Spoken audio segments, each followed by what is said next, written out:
It began as a perfect day, not a cloud in the sky. Thousands of young Israelis were celebrating at an outdoor music festival. And suddenly, at 6:29 a.m., as children were still sleeping soundly in their beds in the towns and kibbutzim next to Gaza, suddenly heaven turned into hell. 3,000 Hamas terrorists stormed into Israel. They butchered 1,200 people from 41 countries, including 39 Americans. Proportionately, compared to our population size, that's like 20 9/11s in one day. And these monsters, they raped women, they beheaded men, they burnt babies alive, they killed parents in front of their children, and children in front of their parents. They dragged 255 people, both living and dead, into the dark dungeons of Gaza. Israel has already brought home 135 of these hostages, including 7 who were freed in daring rescue operations.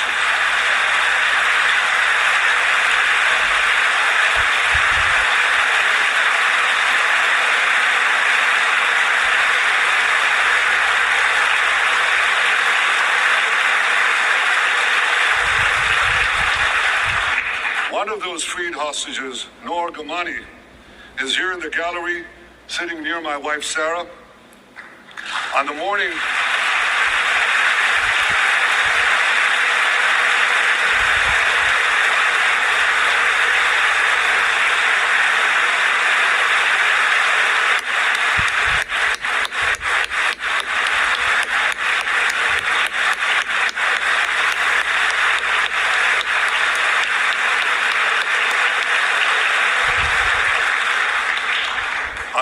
of October 7th, the entire world saw Noah's look of desperation as she was violently abducted to Gaza on the back of a motorcycle.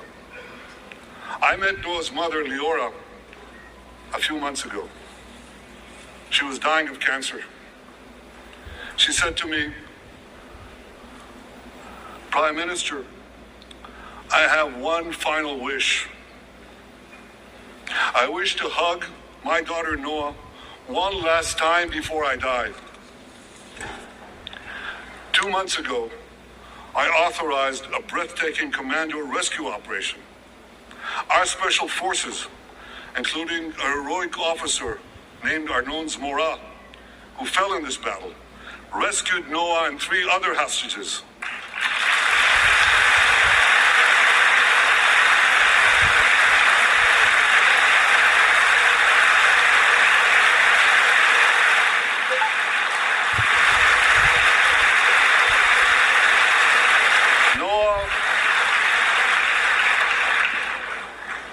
I think it's one of the most moving things. When Noah was reunited with her mother, Leora, and her mother's last wish came true. Noah, we're so thrilled to have you with us today. Thank you.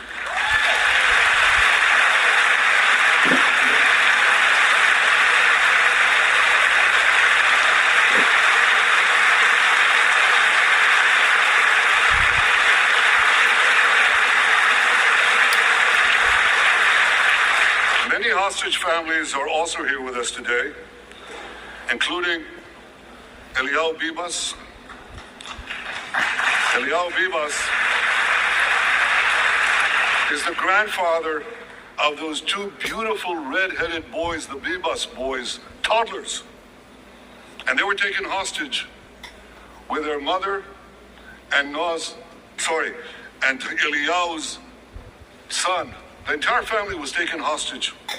2 beautiful red-haired children taken hostage. What monsters. And with us also is Iris Chaim, whose son Yotam bravely escaped Hamas captivity with 2 other Israelis, and tragically they were killed making their way back to our lines. We have with us also the families of American hostages. They're here.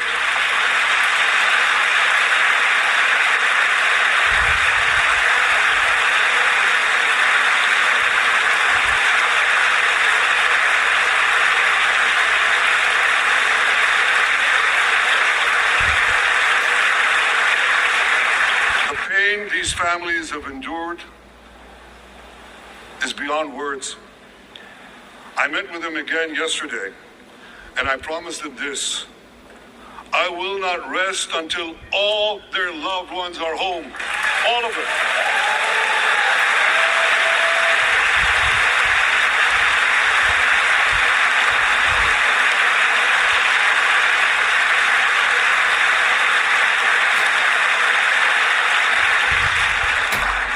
As we speak, we're actively engaged in intensive efforts to secure their release, and I'm confident that these efforts can succeed. Some of them are taking place right now.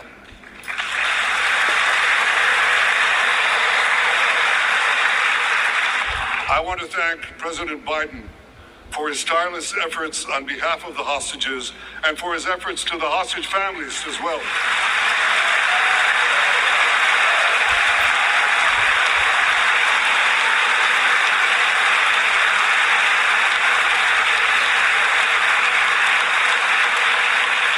I thank President Biden for his heartfelt support for Israel after the savage attack on October 7th. He rightly called Hamas sheer evil. He dispatched 2 aircraft carriers to the Middle East to deter a wider war. And he came to Israel to stand with us during our darkest hour, a visit that will never be forgotten.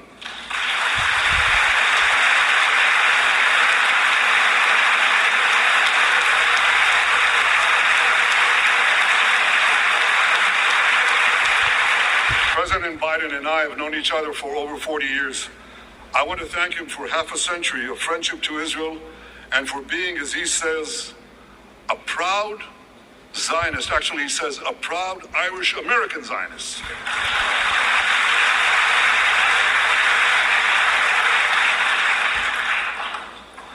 My friends, for more than 9 months, Israel's soldiers have shown boundless courage. With us today,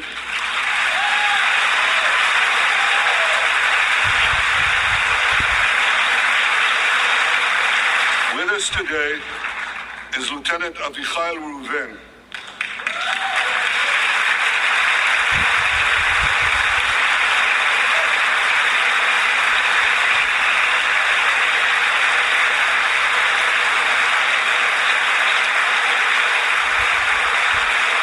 Avichai is an officer in the Israeli paratroopers. His family immigrated to Israel from Ethiopia. In the early hours of October 7th, Avichai heard the news of Hamas's bloody rampage. He put on his uniform, grabbed his rifle, but he didn't have a car. So he ran 8 miles to the front lines of Gaza to defend his people.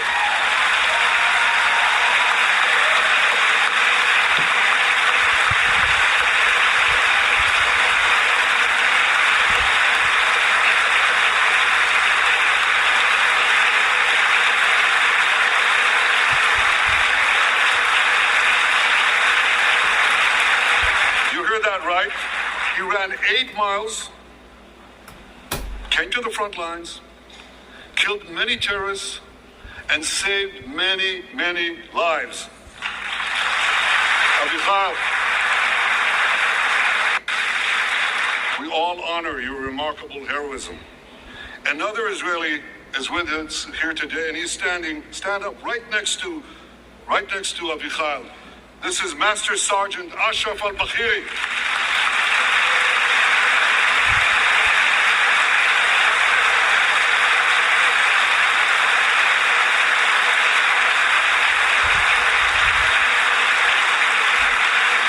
Ashraf is a veteran soldier from the Israeli Muslim community of Raat. On October 7th, Ashraf too killed many terrorists. First, he defended his comrades in the military base, and he then rushed to defend the neighboring communities, including the devastated community of Kibbutz Be'eri. Like Ashraf,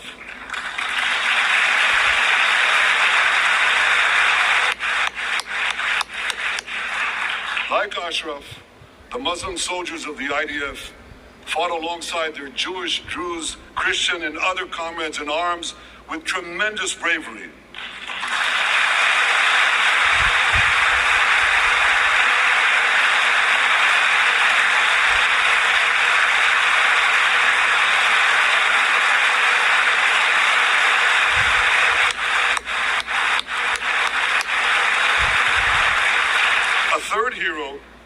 Lieutenant Asa Sofer, is also here with us.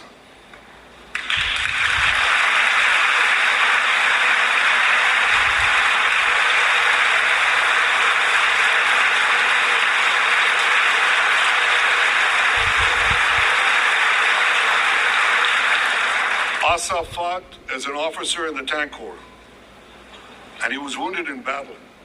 He was wounded in battle while protecting his fellow soldiers from a grenade. He lost his right arm and the vision in his left eye. He's recovering, and incredibly, within a short time, Asa will soon return to active duty as a commander of a tank company.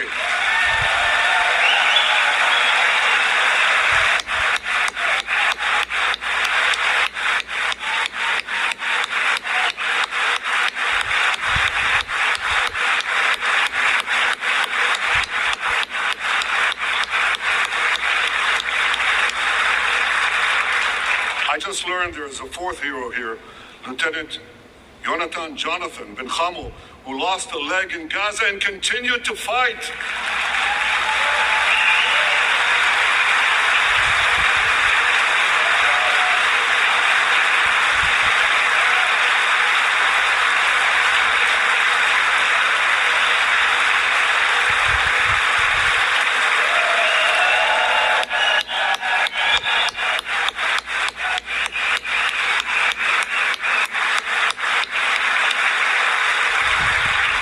My friends, these are the soldiers of Israel, unbowed, undaunted, unafraid.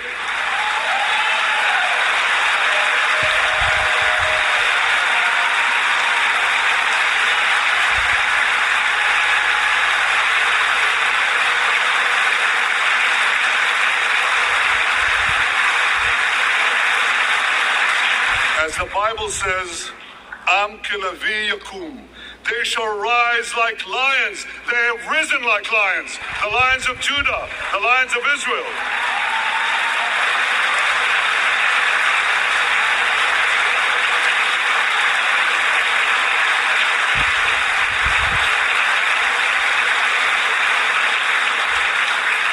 Ladies and gentlemen, the men and women of the IDF come from every corner of Israeli society.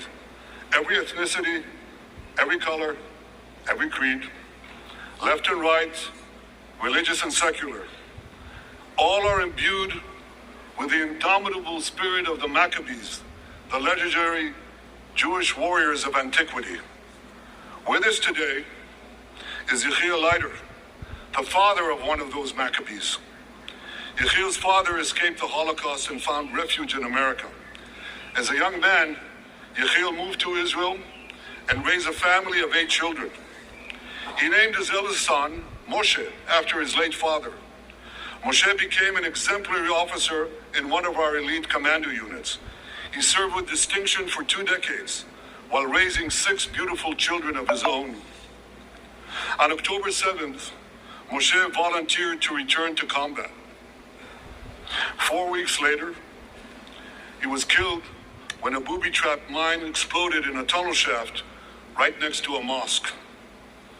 At his son's funeral, Yechiel said this: "If the state of Israel had not been established after the Holocaust, the image engraved in our collective memory would have been the photograph of that helpless Jewish boy in the Warsaw Ghetto holding his hands up in the air with Nazi rifles pointed at him. But because of the birth of Israel," Yechiel continued, "because of the courage of soldiers like my son Moshe, the Jewish people are no longer helpless in the face of our enemies."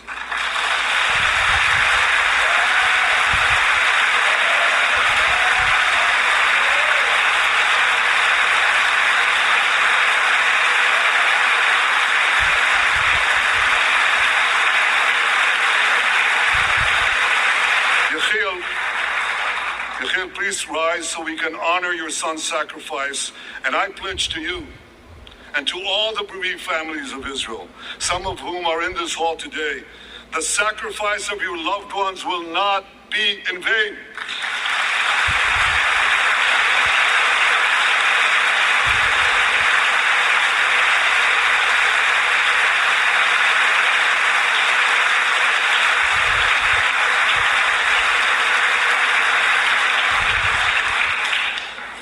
will not be in vain, because for Israel, never again must never be an empty promise.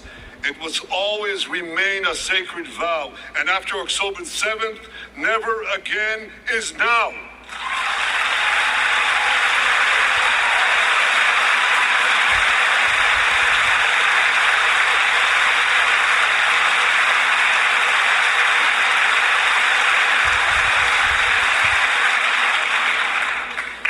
My friends, defeating our brutal enemies requires both courage and clarity. Clarity begins by knowing the difference between good and evil. Yet incredibly, many anti-Israel protesters, many choose to stand with evil. They stand with Hamas. They stand with rapists and murderers. They stand with people who came into the kibbutzim, into a home. The parents hid the children, the two babies, in the attic, in a secret attic. They murdered the families, the parents. They found the secret latch to the hidden attic, and then they murder the babies. These protesters stand with them. They should be ashamed of themselves.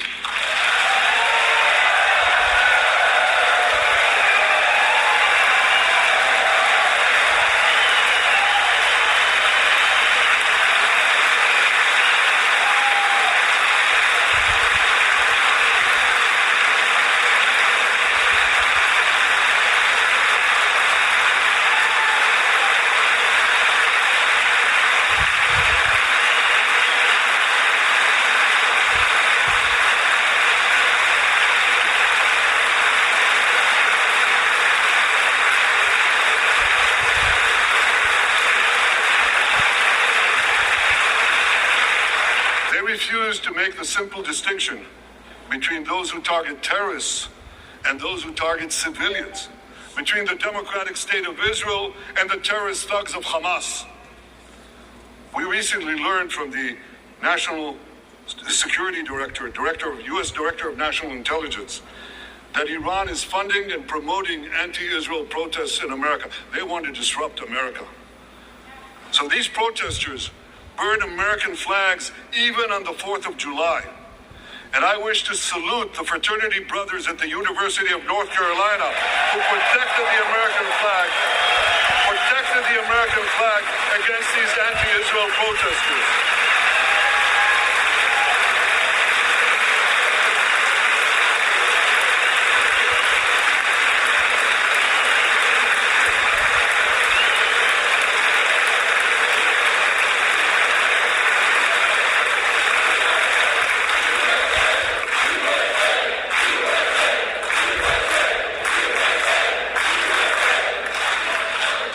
We know Iran is funding the anti-Israel protests that are going on right now outside this building.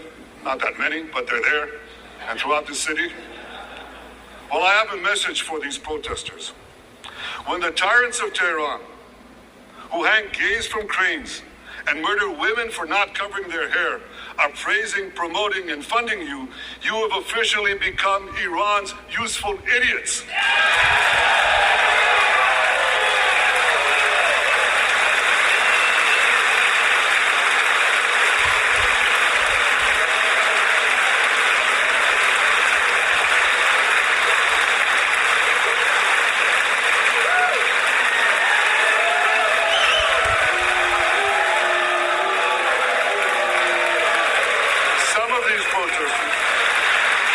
It's amazing, absolutely amazing. Some of these protesters hold up signs proclaiming gays for Gaza. They might as well hold up signs saying chickens for KFC.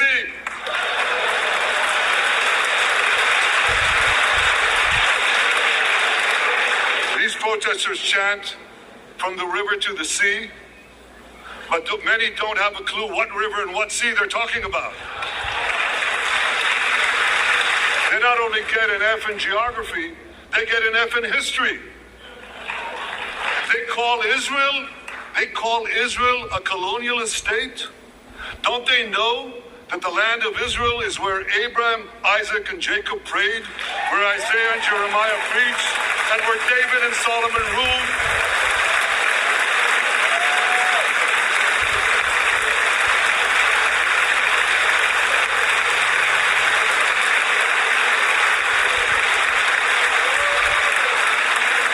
For nearly 4,000 years, the land of Israel has been the homeland of the Jewish people.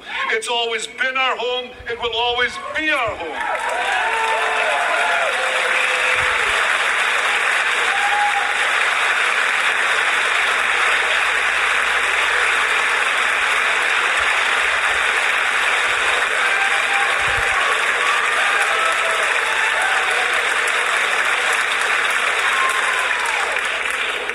It's not only the campus protesters who get it wrong. It's also the people who run those campuses. 80 years after the Holocaust, the presidents of Harvard, Penn, and I'm ashamed to say my alma mater, MIT, couldn't bring themselves to condemn the calls for the genocide of Jews. You remember what they said? They said, it depends on the context. Well, let me give these befuddled academics a little context.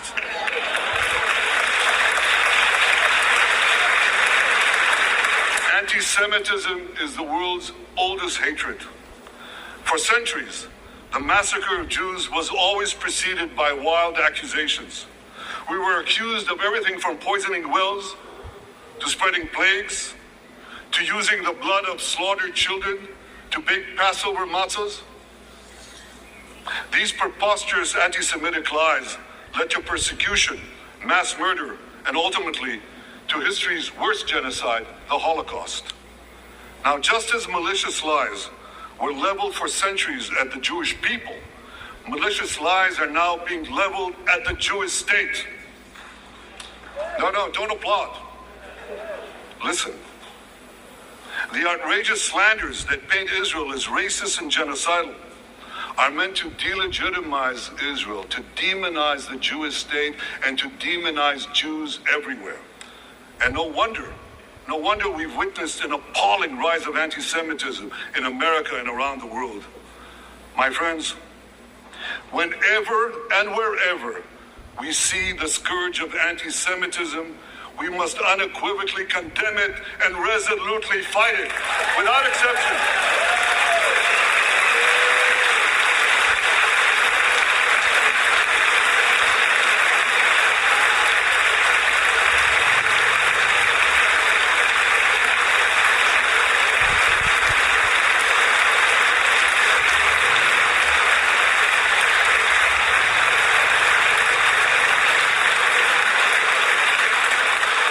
And don't be fooled when the blood libels against the Jewish state come from people who wear fancy silk robes and speak in lofty tones about law and justice.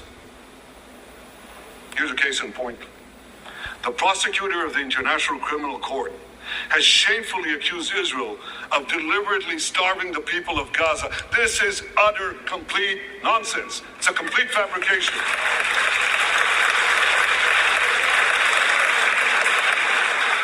Israel has enabled more than 40,000 aid trucks to enter Gaza. That's 500,000 tons of food. And that's more than 3,000 calories for every man, woman, and child in Gaza. If there are Palestinians in Gaza who aren't getting enough food, it's not because Israel is blocking it, it's because Hamas is stealing it.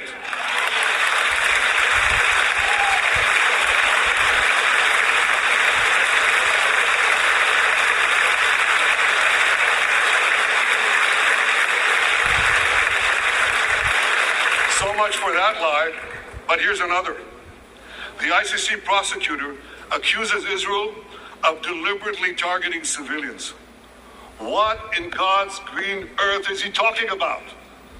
The IDF has dropped millions of flyers, sent millions of text messages, made hundreds of thousands of phone calls to get Palestinian civilians out of harm's way.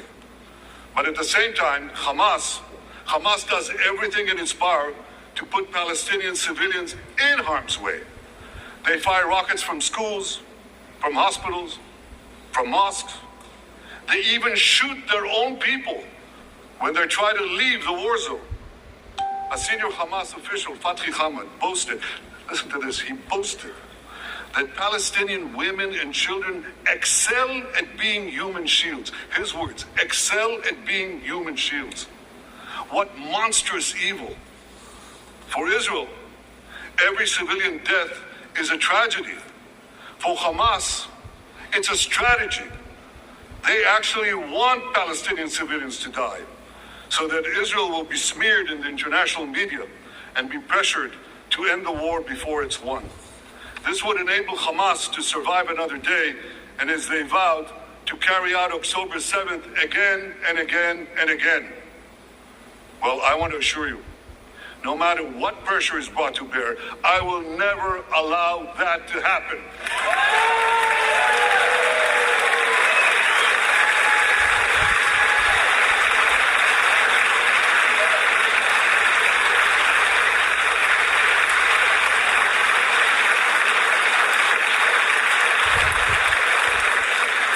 The vast majority of Americans have not fallen for this Hamas propaganda.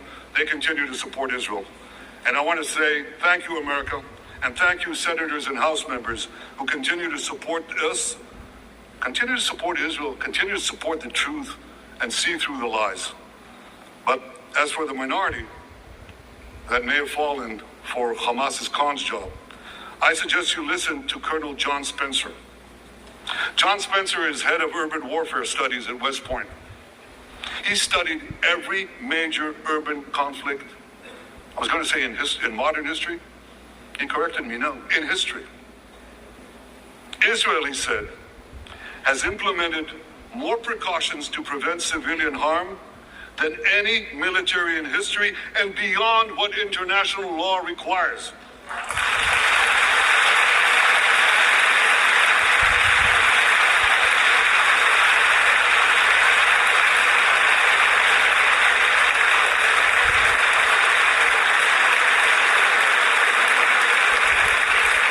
That's why, despite all the lies you've heard, the war in Gaza has one of the lowest ratios of combatants to non-combatants casualties in the history of urban warfare. And you want to know where it's lowest in Gaza? It's lowest in Rafah. In Rafah. Remember what so many people said? If Israel goes into Rafah, there'll be thousands, maybe even tens of thousands of civilians killed. Well, last week, I went into Rafah. I visited our troops as they finished fighting Hamas's remaining terrorist battalions. I asked the commander there, how many terrorists did you take out in Rafah? He gave me an exact number, 1,203. I asked him, how many civilians were killed? He said, Prime Minister, practically none, with the exception of a single incident where shrapnel from a bomb hit a Hamas weapons depot and unintentionally killed 24 people. The answer is practically none. You want to know why? Because Israel got the civilians out of harm's way, something people said we could never do, but we did it.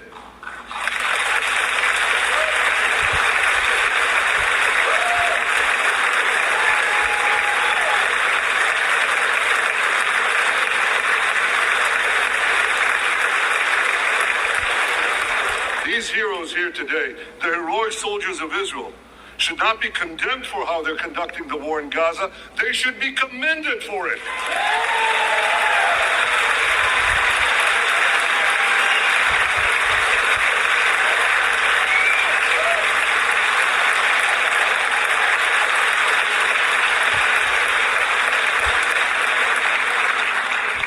I want to thank all of you here today who forcefully opposed the false accusations of the ICC and stood up for the truth. These lies are not only libelous, they're downright dangerous. The ICC is trying to shackle Israel's hands and prevent us from defending ourselves. And if Israel's hands are tied, America is next. And I'll tell you what else is next. The ability of all democracies to fight terrorism will be imperiled. That's what's on the line. So let me assure you, the hands of the Jewish state will never be shackled. Israel will always defend itself.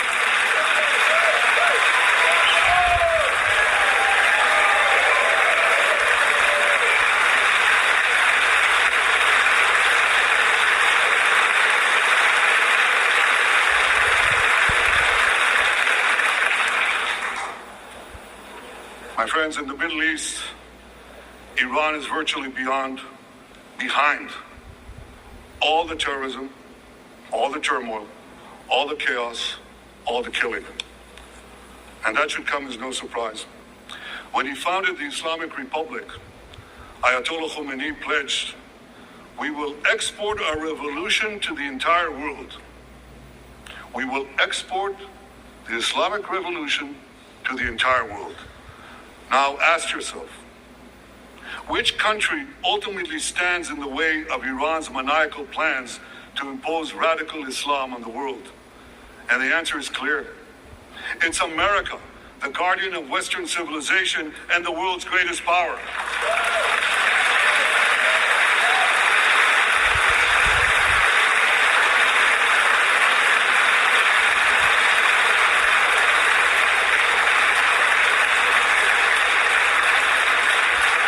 That's why Iran sees America as its greatest enemy. Last month, we heard a revealing comment, ostensibly about the war in Gaza, but about something else. It came from the foreign minister of Iran's proxy, Hezbollah, and he said this: "This is not a war with Israel. Israel," he said, "is merely a tool. The main war, the real war, is with America." Iran's regime has been fighting America from the moment it came to power. In 1979, it stormed the American embassy. It held scores of Americans hostage for 444 days. Since then, Iran's terrorist proxies have targeted America in the Middle East and beyond. In Beirut, they killed 241 U.S. servicemen. In Africa, they bombed American embassies. In Iraq, they supplied explosives to maim and kill thousands of American soldiers. In America, they actually sent death squads. They sent death squads here to murder a former Secretary of State and a former National Security Advisor. And as we recently learned, they even brazenly threatened to assassinate President Trump.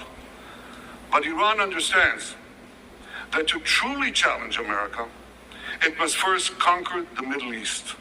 And for this, it uses its many proxies, including the Houthis, Hezbollah, and Hamas. Yet in the heart of the Middle East, standing in Iran's way, is one proud pro-American democracy, my country, the State of Israel.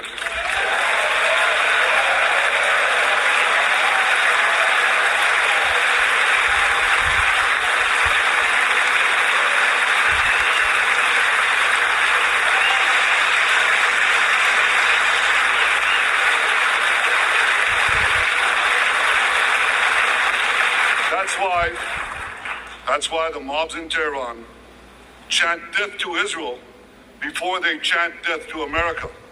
For Iran, Israel is first, America is next. So when Israel fights Hamas, we're fighting Iran. When we fight Hezbollah, we're fighting Iran. When we fight the Houthis, we're fighting Iran. And when we fight Iran, we're fighting the most radical and murderous enemy of the United States of America. And one more thing. When Israel acts to prevent Iran from developing nuclear weapons that could destroy Israel and threaten every American city, every city that you come from, we're not only protecting ourselves, we're protecting you.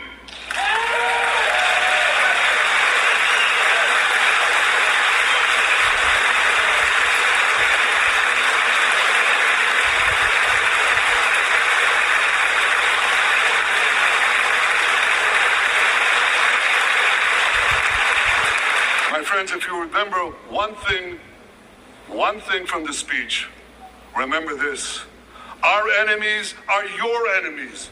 Our fight is your fight, and our victory will be your victory.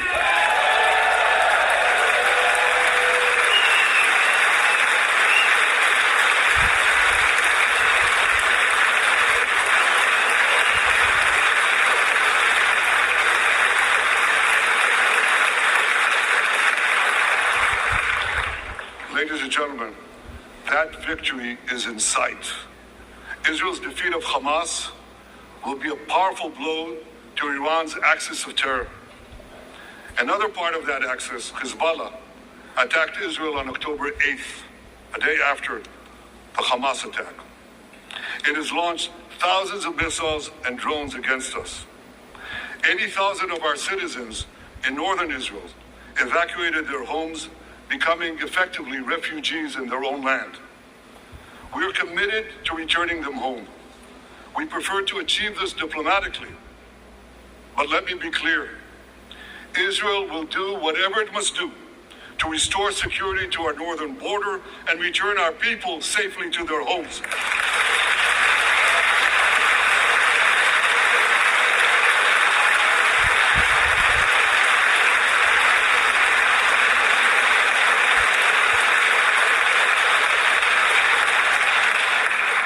Last Friday, a third Iranian proxy, the Houthis, attacked Tel Aviv with a deadly drone. It exploded a few hundred feet from the American consulate, killing one person and injuring 9.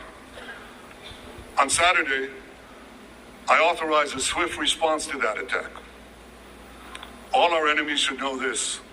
Those who attack Israel will pay a very heavy price. And as we defend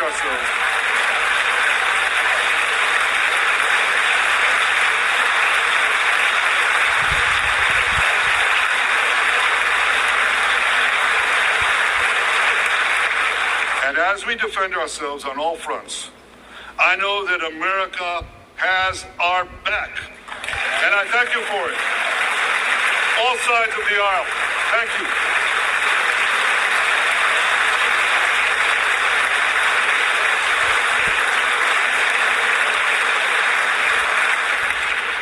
My friends, for decades, America has provided Israel with generous military assistance, and a grateful Israel has provided America with critical intelligence that saved many lives. We've jointly developed some of the most sophisticated weapons on earth. I choose my words carefully. We've jointly developed some of the most sophisticated weapons on earth that help protect both our countries. And we also help keep American boots. We help keep Americans' boots off the ground while protecting our shared interests in the Middle East.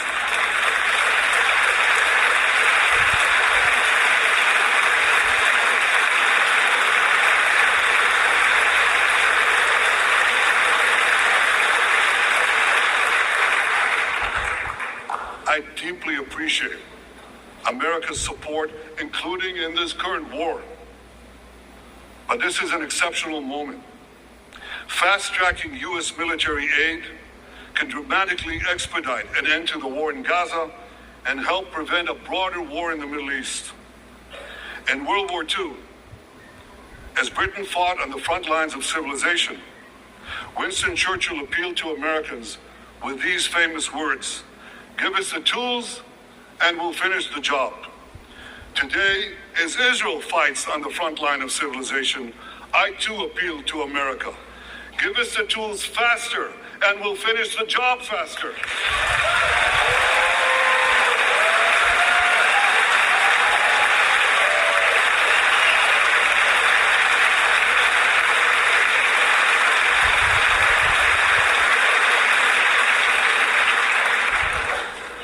My dear friends, the war in Gaza could end tomorrow if Hamas surrenders, disarms, and returns all the hostages.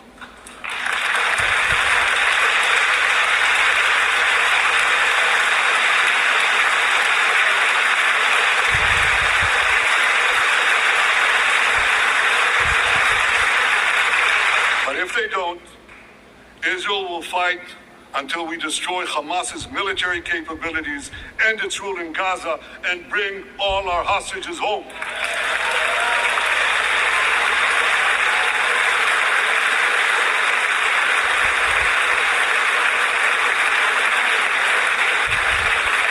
That's what total victory means, and we will settle for nothing less.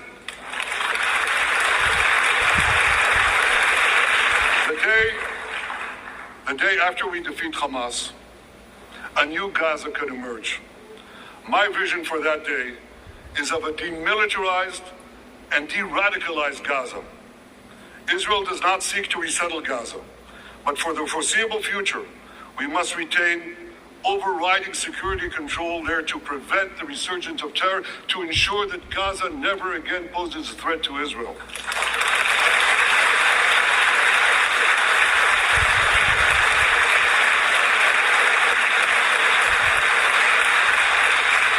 Gaza should have a civilian administration run by Palestinians who do not seek to destroy Israel. That's not too much to ask. It's a fundamental thing that we have a right to demand and to receive.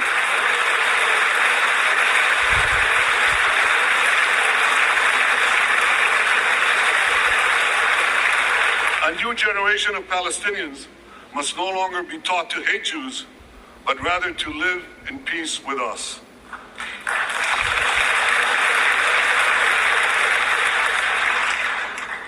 Those twin words, demilitarization and de-radicalization, those two concepts were applied to Germany and Japan after World War II, and that led to decades of peace, prosperity, and security. Following our victory,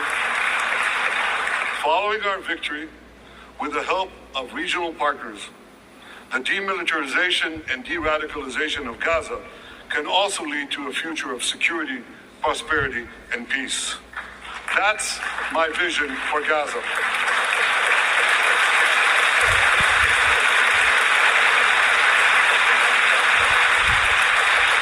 Now here's my vision for the broader Middle East. It's also shaped in part by what we saw in the aftermath of World War II. After that war, America forged a security alliance in Europe to counter the growing Soviet threat. Likewise, America and Israel today can forge a security alliance in the Middle East to counter the growing Iranian threat. All countries that are at peace with Israel and all those countries who will make peace with Israel should be invited to join this alliance. We saw a glimpse of that potential alliance on April 14th. Led by the United States, more than half a dozen nations worked alongside Israel to help neutralize hundreds of missiles and drones launched by Iran against us.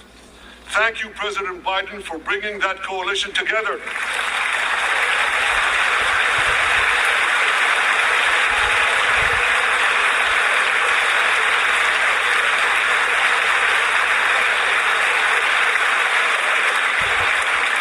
The new alliance I envision would be a natural extension of the groundbreaking Abraham Accords. Those accords saw peace forged between Israel and 4 Arab countries, and they were supported by Republicans and Democrats alike. We could call, I have a name for this new alliance. I think we should call it the Abraham Alliance.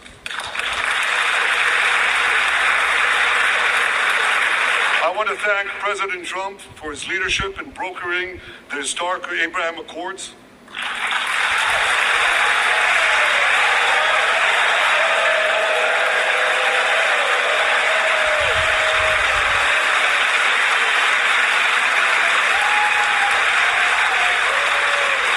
Like Americans, Israelis were relieved that President Trump emerged safe and sound from that dastardly attack on him, dastardly attack on American democracy. There is no room for political violence in democracies.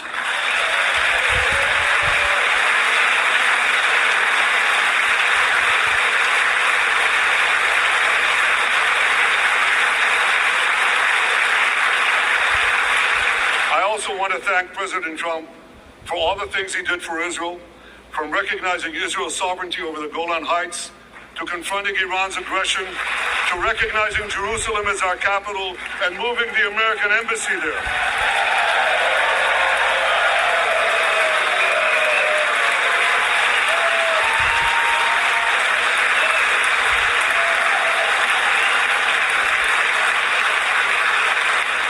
That's Jerusalem, our eternal capital, never to be divided again.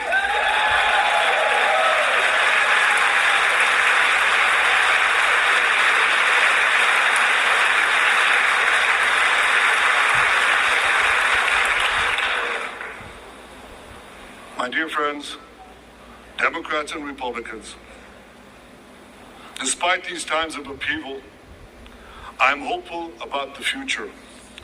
I'm hopeful about Israel because my people, the Jewish people, emerged from the depths of hell, from dispossession and genocide. And against all odds, we restored our sovereignty in our ancient homeland. We built a powerful and vibrant democracy, a democracy that pushes the boundaries of innovation for the betterment of all humanity. I'm hopeful about America because I'm hopeful about Americans. I know how much the people of this country have sacrificed to defend freedom. America will continue to be a force for light and good in a dark and dangerous world. For free peoples everywhere, America remains the beacon of liberty its extraordinary founders envisioned back in 1776.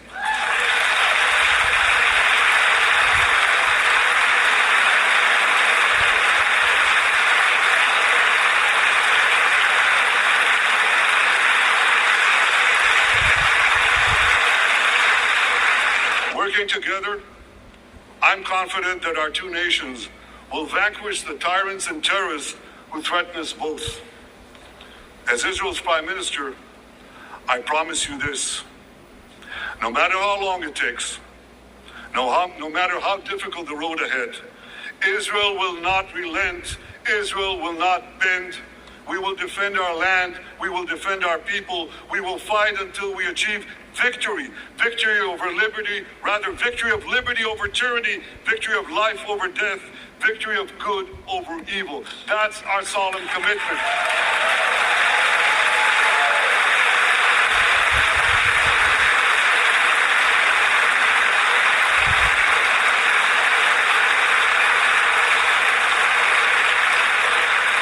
And we will continue to work with the United States and our Arab partners to transform a troubled region from a backwater of repression, poverty, and war into a thriving oasis of dignity, prosperity, and peace. In this noble mission, as in many others, Israel will always remain America's indispensable ally. Through thick and thin,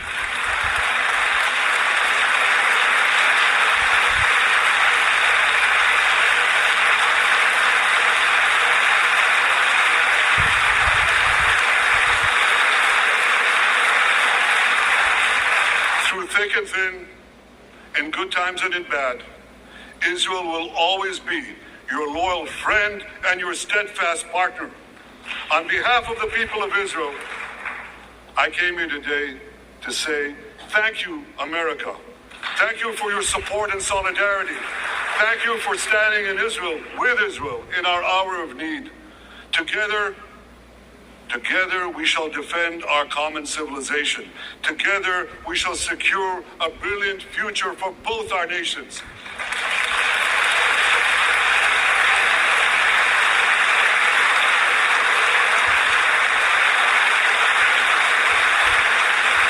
May God bless Israel, may God bless America, and may God bless the great alliance between Israel and America forever.